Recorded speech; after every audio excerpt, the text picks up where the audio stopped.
But inside the USS Gerald R. alarms screamed. Radar screens lit up with 12 red streaks racing across the horizon. China had just launched 12 hypersonic missiles. Each missile moved at more than Mach 10. That is over 7,600 miles per hour. If even one made impact, thousands of lives and the pride of the U.S. Navy could be lost in seconds. Stay with me until the end to hear what really happened in those minutes that could have started a world war. Like this video, subscribe, and press the bell icon. The Pacific Ocean has long been the stage for power games between the United States and China. In 2025, those tensions reached a dangerous peak. At the center of it all was the USS Gerald R. the most advanced aircraft carrier the U.S. Navy had ever built. This ship was not just a war machine. It was a floating city, housing more than 4,500 sailors, dozens of advanced jets, and state-of-the-art defense systems. To many Americans, it symbolized power projection. To China, it was a target. The Gerald R. was deployed near disputed waters, not far from Taiwan. This was no coincidence. For years, China had claimed control over large areas of the South China Sea. They built artificial islands, equipped them with runways, radars, and missile bases. They declared them sovereign territory. The United States never accepted these claims. Instead, U.S. warships continued to patrol these waters, calling the operations freedom of navigation. Each patrol was a reminder to Beijing that Washington would not back down. But China had changed. Its military was no longer a regional power limited to coastal defense. By 2025, the People's Liberation Army Navy had become the largest navy in the world by ship numbers. More importantly, the Chinese rocket force had developed weapons designed to target America's greatest strength, its aircraft carriers. These weapons included hypersonic missiles. Unlike older ballistic missiles, hypersonics travel at extreme speeds and can change direction mid-flight. That makes them almost impossible to predict and nearly impossible to stop. China showcased the DF-17 missile in parades, claiming it could reach speeds of Mach 10 and carry conventional or nuclear warheads. The DF-26, often called the carrier killer, was another threat, capable of striking moving ships thousands of miles away. Intelligence reports suggested China was even testing a more advanced system, the DF-27, which could fly farther and faster than anything in the U.S. arsenal. American analysts knew one thing for sure. The U.S. Navy could no longer assume carriers were untouchable. The Ford's mission was to show presence and deter aggression. It sailed with a strike group, a formation of ships that included destroyers, cruisers, submarines, and supply vessels. These escorts were not for show. They formed a shield around the carrier, each with its own radar and missile defense system. The destroyers carried the Aegis combat system, designed to track and intercept incoming missiles. The cruisers provided layered defenses with standard Missile 6 interceptors. Overhead, E-2D Hawkeye planes flew early warning patrols, their radars sweeping the skies. F-35 jets were ready on deck, engines warm, prepared to launch at a moment's notice. Despite this power, the threat was real. U.S. Navy wargames showed that in a simulated conflict, even the most advanced carrier groups could be overwhelmed if enough hypersonic missiles were launched at once. The math was sobering. If 12 hypersonic missiles were fired even with the best interceptors, the chance of stopping every single one was less than perfect. One or two breaking through would be enough to cause disaster. For the sailors on board, this was not theory. They trained daily for missile attack drills. They practiced lockdown procedures, firefighting, and damage control. Every man and woman knew that if a hypersonic missile hit, response time would be measured in seconds, not minutes. The U.S. also relied on intelligence networks to predict Chinese moves.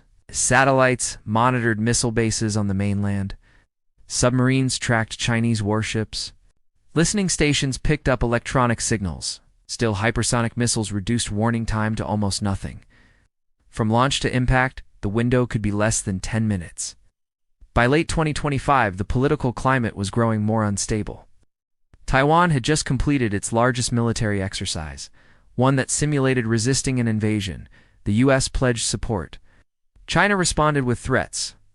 State media broadcast warnings that any U.S. carrier near Taiwan would meet destruction.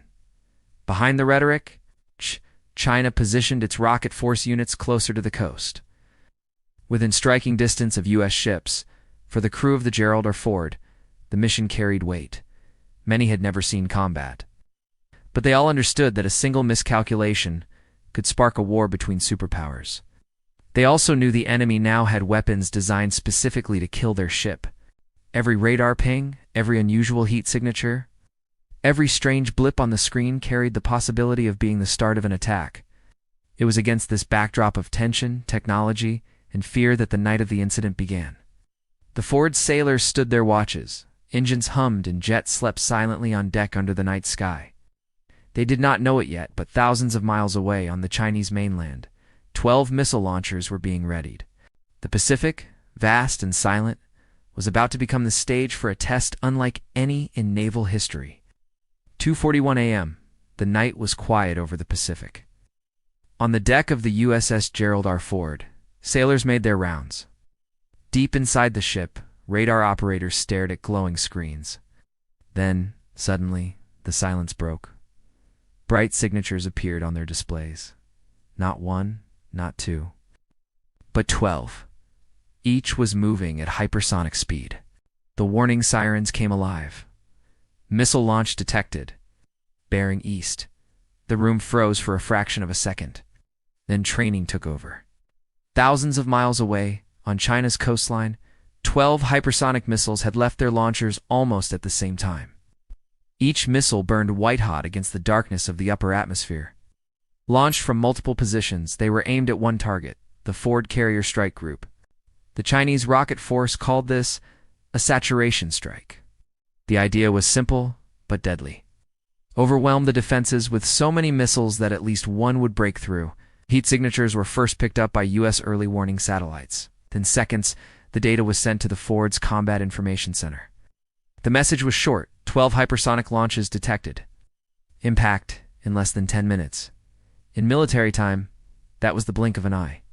The captain of the Ford ordered the entire carrier strike group to battle stations. Sailors ran through narrow corridors, strapping into defensive positions. Hatches slammed shut. Pilots rushed to their aircraft, though they knew there was no time to launch. On the destroyers flanking the Ford, crews activated the Aegis combat system. Radar spun to life, locking onto the incoming wave. The physics of what was happening were terrifying. Hypersonic missiles, traveling at Mach 10, covered 2 miles every second. From launch to impact, the U.S. had less than 600 seconds. In that time, 12 missiles had to be tracked, their paths predicted, and counter-missiles fired. At 2:43 a.m., the first interceptors left their launchers. Standard Missile 6 units, designed to intercept aircraft and missiles, shot into the night sky. Their engines roared as they climbed to meet the incoming threat. One by one, they streaked upward, guided by radar and onboard sensors. But the Chinese missiles were not flying straight. Each one maneuvered unpredictably, zigzagging at hypersonic speed to confuse defenses. Inside the Ford, sailors watched the radar screens as red markers closed in. One officer later said it felt like watching 12 sledgehammers falling in slow motion. Only you knew they were moving faster than anything on Earth. The ship shook slightly as its phalanx close-in weapon systems powered up. These Gatling guns were a last line of defense, spewing thousands of rounds per minute if anything got too close. By 2:45 a.m., the first U.S. interceptor met a Chinese missile high above the ocean. A flash appeared on the radar. Then another. 2 incoming targets had been destroyed. Cheers erupted briefly, but no one relaxed. 10 remained. The next 120 seconds were chaos. More interceptors launched from U.S. destroyers and cruisers. Countermeasures activated, sending electronic noise into the sky to confuse guidance systems. Pilots on alert sat helpless, knowing jets could not outrun or outmaneuver hypersonics. The defense relied fully on missile interceptors and luck. At 2:47 a.m., 3 more Chinese missiles were destroyed mid-flight. 7 remained. Each second narrowed the gap. The Ford's crew prepared for impact. Damage control teams huddled with fire hoses and medical kits. Sailors prayed silently. By 2:49 a.m., 1 missile broke through the outer defense. Its marker grew larger on the radar, closing in on the carrier at impossible speed. Another interceptor was fired. This time, the 2 met almost too close for comfort. The explosion lit the sky, and debris rained into the ocean. 6 missiles left. The clock hit 2:50 a.m. At this point, less than 200 seconds remained before impact. The U.S. Navy fired its final wave of interceptors. 4 more missiles were destroyed in quick succession. Strike Group's defense system had done its job well, but 2 missiles were still in play. They were only miles away. At 2:52 a.m., the first surviving missile plunged toward the carrier group. Its warhead detonated in the ocean, less than 3 miles from the ford. The blast sent a wall of water crashing against the hull. The ship shook violently. Lights flickered. For a moment it felt like a direct hit. But the carrier was still afloat, undamaged. The second missile came seconds later. This one targeted a cruiser on the ford's flank. The crew fired everything they had: phalanx, cannons, jammers, decoys. At the last second, the missile lost lock and plunged into the sea, exploding harmlessly. The shockwave rattled sailors to their knees, but the ship survived. By 2:54 a.m., it was over. 12 hypersonic missiles had been launched. 10 were destroyed. 2 had splashed into the ocean close enough to scare, but not close enough to kill. The ford lived, the strike group lived. But the message was clear. China had tested America's defenses. And for the first time, the U.S. Navy knew how thin the margin of survival really was. Hypersonic missiles are not like anything that came before. To understand why the attack on the USS Gerald R Ford was so dangerous, we need to break down how these weapons work, what makes them different, and how the U.S. Navy tries to defend against them. A hypersonic missile travels at speeds above Mach 5. That means more than 5 times the speed of sound. The Chinese systems used in this strike were estimated to travel at Mach 10 or higher, which is over 7,600 miles per hour. At that speed, the missile can cross 1,000 miles in about 8 minutes. This makes them extremely hard to track and intercept. China's best-known hypersonic missile is the DF-17. It carries what is called a hypersonic glide vehicle. Unlike a traditional ballistic missile that flies in a high arc, a glide vehicle re-enters the atmosphere and then maneuvers at high speeds. It can zigzag, dive, or shift sideways. That unpredictability is what makes it a nightmare for defenders. Even if radar detects the missile, predicting where it will be a few seconds later is difficult. The DF-26, called the carrier killer, is another threat. It has a range of around 2,500 miles. That means it can be launched deep inside Chinese territory and still reach U.S. carriers in the Pacific. It is not just the speed that matters, but the distance and flexibility of launch.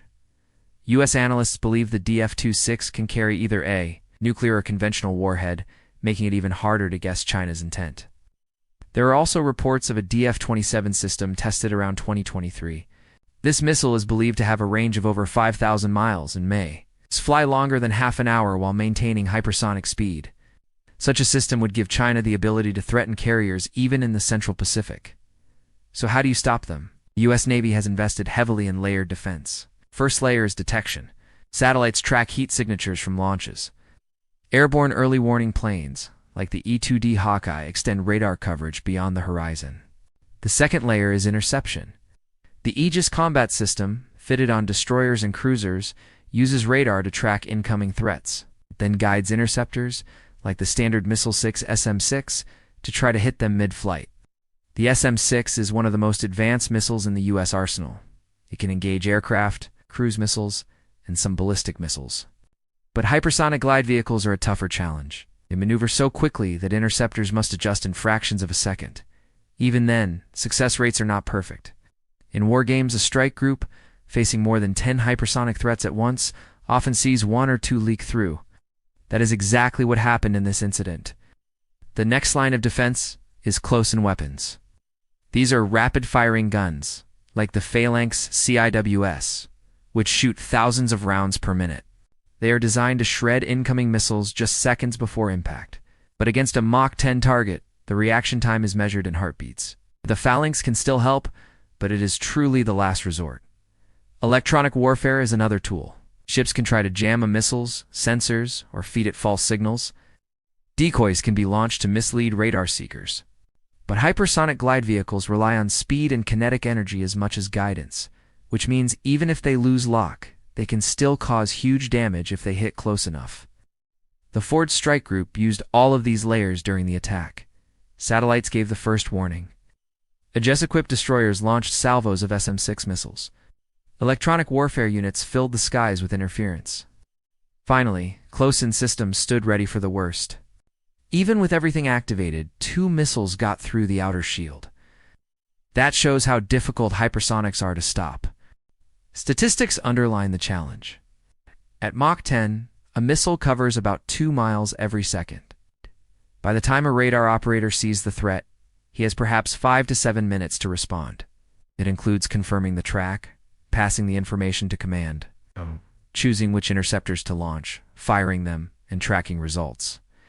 Every step must be perfect. Delay of 30 seconds could mean disaster. The U.S. has tested other options like directed energy weapons. Lasers, in theory, can hit a missile at the speed of light. Railguns have been explored as well, using electromagnetic force to fire projectiles at hypersonic speeds themselves. But these are still in testing, and no carrier in 2025 carries an operational system. For now, the Navy relies on missiles, radar, and electronic warfare. The Chinese strategy is simple.